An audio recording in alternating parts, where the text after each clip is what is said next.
Moi, c'est Camille. Je suis vidéaste et photographe animalière, nature et aventure.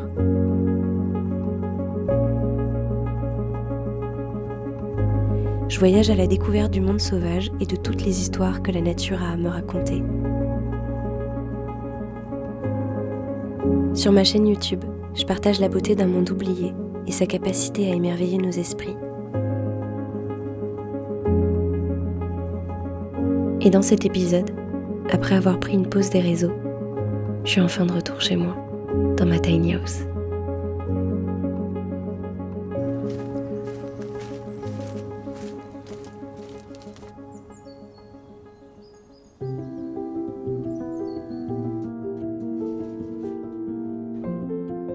Je profite de cette reprise en douceur pour me replonger dans mes projets de l'année, mes projets de films et de voyage.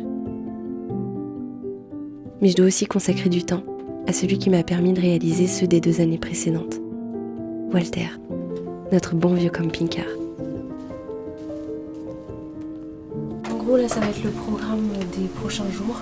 Ça va être de faire quelques travaux sur Walter parce qu'il y a quelques trucs à changer.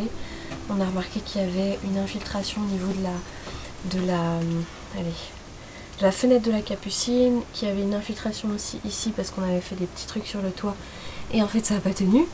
Donc on doit faire ça, on doit s'occuper de la toilette et on change ces trucs là. On doit aussi réparer un petit tiroir ici qui s'est complètement pété parce qu'en fait un jour je suis partie sans fermer le petit loquet et le tiroir s'est écroulé à terre, donc du coup en fait ça a tout arraché avec et on n'a plus le système de glissière en fait dedans, tout s'est vraiment complètement pété, donc on doit changer ça aussi.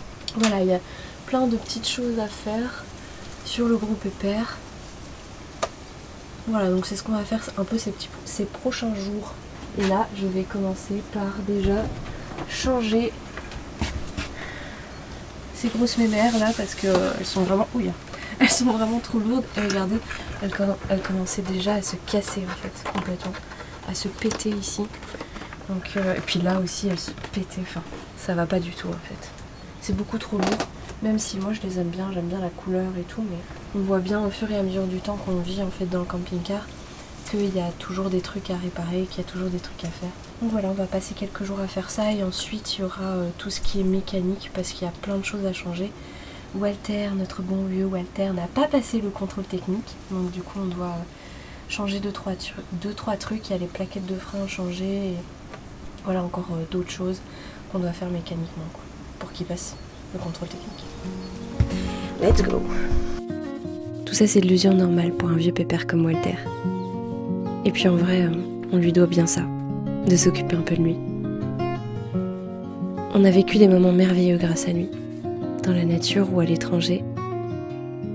On en a vu des paysages depuis ses fenêtres. Il nous a offert tellement de beaux souvenirs que j'espère garder dans ma mémoire le plus longtemps possible.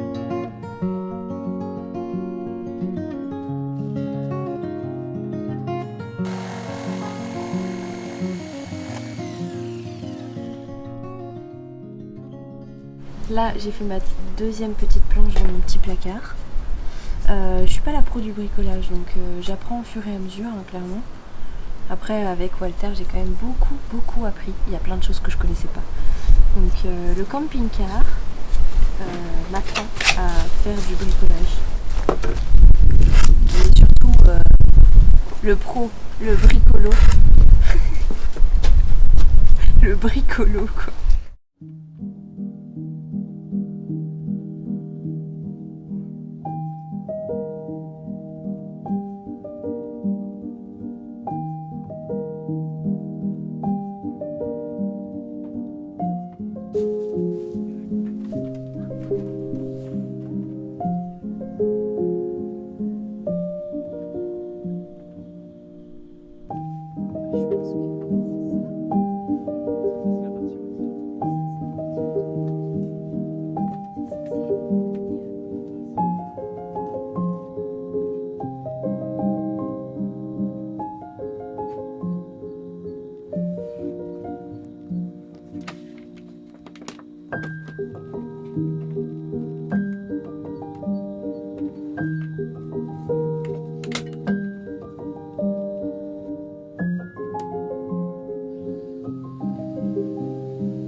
En ce moment, je réfléchis pas mal à comment est-ce qu'on peut faire pour voyager avec un véhicule aménagé aussi ancien que le groupe Épère et avoir une empreinte carbone qui soit pas trop élevée, sachant que oui, Walter consomme environ entre 10 et 12 litres au 100, donc ça va encore, mais il y a moyen de s'améliorer, je pense. Et du coup, je réfléchis pas mal pour essayer peut-être d'aller encore plus lentement que ce qu'on a l'habitude de faire, sachant qu'on fait déjà attention à ça. Donc on essaye déjà de pas faire 150 trajets avec Walter et de vraiment se concentrer en fait sur des grandes distances, mais fait en plusieurs jours, voire plusieurs semaines, voire plusieurs mois, si on veut partir voyager, etc. par exemple. Comme ce qu'on avait fait en Norvège, où en fait on a fait beaucoup de kilomètres, mais on a essayé de mettre ça dans 3 mois. Alors on pouvait, je pense, faire encore mieux quand on était là-bas, mais voilà, je réfléchis pas mal à comment faire pour avoir une empreinte carbone qui soit raisonnable.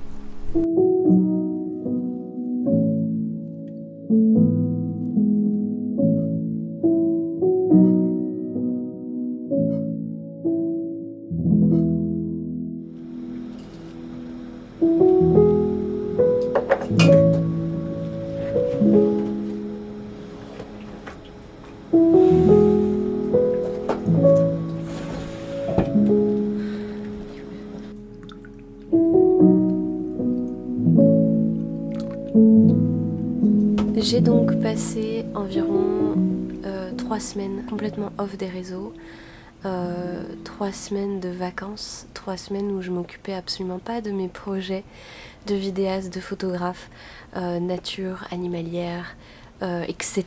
sur les réseaux sociaux. Figurez-vous que ça m'a fait un bien fou parce que suite à la fin de cette année en fait qui a été quand même assez éprouvante pour moi parce que comme vous le savez, j'avais sorti ma petite collection de vêtements avec mes 2 petits logos, dont un que je porte là en ce moment, qui est juste là quand même, il est vraiment stylé, faut le dire. Ça m'a pris énormément d'énergie, surtout en cette fin d'année, ça a vraiment pas été simple pour moi de gérer tout ce que demande le fait d'ouvrir ce genre de projet. On a toutes et tous besoin à un moment ou un autre, qu'on soit indépendant ou employé, de prendre une pause, en fait, de s'arrêter et de pouvoir souffler, de pouvoir vraiment déconnecter complètement de son travail, quel qu'il soit. Et ça m'a vraiment fait du bien, ça m'a permis de me rendre compte à quel point je me donnais pas assez de ces moments-là, justement.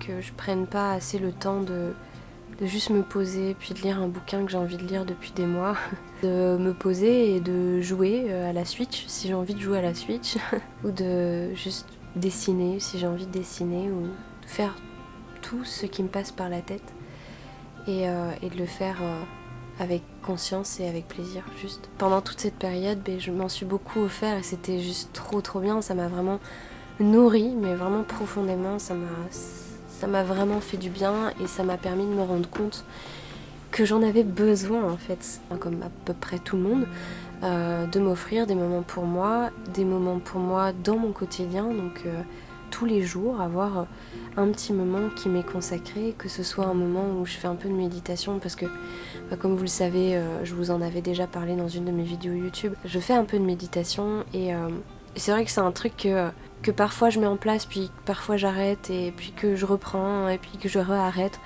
Et en fait, c'est un peu comme le sport, c'est un peu pareil. Je fais des vagues avec ces choses-là qui, au final, m'apportent énormément et qui me font trop du bien. Et j'ai besoin, en fait, de reprendre aussi ce quotidien-là, c'est cette vraie routine que juste on doit tous, tout un chacun, s'offrir, en fait. Deuxième chose hyper importante, c'est que je vais m'offrir des vrais week-ends, c'est-à-dire des week-ends de 2 jours, donc 2 jours par semaine où c'est complètement off, où en fait je ne suis pas sur les réseaux, je ne suis pas en train de bosser. Et je vous le dis là, parce que je pense que j'ai besoin d'acter le truc, comme je l'ai fait en fait pour les vacances, j'avais vraiment besoin d'acter le truc et de vous le dire. Bah là c'est pareil, je vous le dis, je vais me prendre 2 jours par semaine à partir de maintenant, et puis c'est tout mon frère, c'est tout.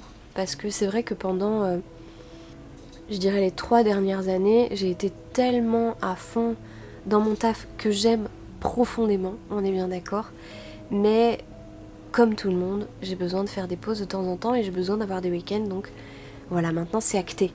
C'est fait, c'est acté, je vous l'ai dit, ce sera 2 jours par semaine et puis de temps en temps, des petites vacances qui font bien plaisir, qui font bien du bien. Évidemment, qui dit vacances, dit fin de vacances, dit plein d'idées. Quand j'ai repris, ça a fait une vague d'idées, plein de choses qui s'entremêlent et du coup là je suis dans une phase où c'est le flou total. Donc je suis en train de nager dans toutes ces idées, j'ai envie de faire plein de choses. Je vous avais déjà parlé, je pense, du fait, oui, dans une FAQ, je vous avais dit que j'avais très envie de réaliser un film et j'ai très envie de faire le tournage en 2023. Donc durant cette année, j'ai envie de pouvoir réaliser mon tout premier film, mon tout premier moyen métrage. Ça fait plusieurs années que je rêve d'un projet en particulier. Il y a aussi plein d'autres projets qui se sont entremêlés. Bref, j'ai vraiment plein de destinations en tête, plein d'espèces que j'ai envie d'aller voir, plein d'êtres humains que j'ai aussi envie d'aller voir. Bref, il y a plein de choses, j'ai besoin de mettre un petit peu les idées au clair pour pouvoir vous en parler peut-être d'ici quelques mois. Évidemment, je vous en parlerai pas tant que c'est pas absolument certain que je vais dans une direction. On fait des pronostics par exemple pour un documentaire, de faire un dossier de production où on va en fait mettre des notes d'intention, on va décrire un petit peu notre projet, on va un petit peu voilà, tout décrire. Évidemment, on est conscient et consciente que c'est toujours quelque chose qui évolue parce que dans l'écriture de documentaire, en fait, c'est tellement spontané, il peut tellement se passer des choses tellement totalement différentes que ce qu'on avait imaginé parce que ça reste du documentaire justement. Ça peut être écrit mais que rien ne peut vraiment être acté comme dans une fiction. Si je parle d'une de mes idées, bah, d'office cette idée va évoluer, ça c'est sûr et certain au fur et à mesure du tournage, au fur et à mesure de la réalisation, de l'écriture, de plein de choses, du montage aussi. Donc voilà, c'est tout un tas de trucs que je dois essayer de mettre au clair pour pouvoir peut-être réussir à réaliser mon tout premier film et de le tourner pendant cette année. Mais voilà, j'ai hâte.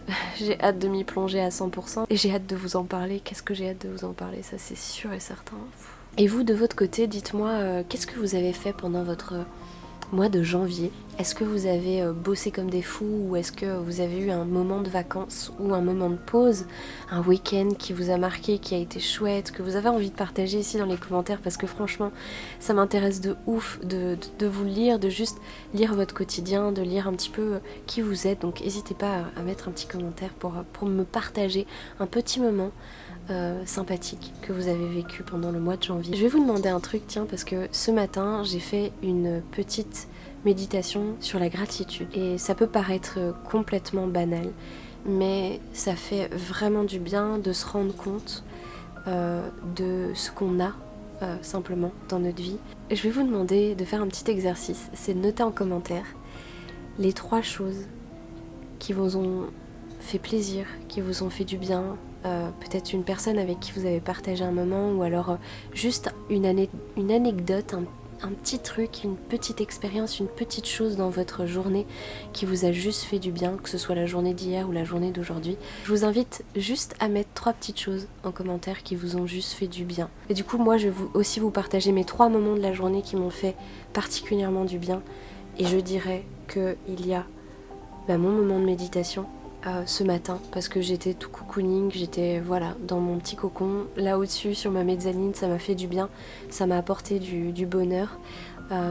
Ensuite je dirais un moment tout à l'heure que j'ai passé avec mes proches et ensuite ce moment-ci, simplement ce moment-ci là en train de vous parler et je ressens énormément de gratitude pour le métier que je fais et pour tous les partages que j'ai avec vous.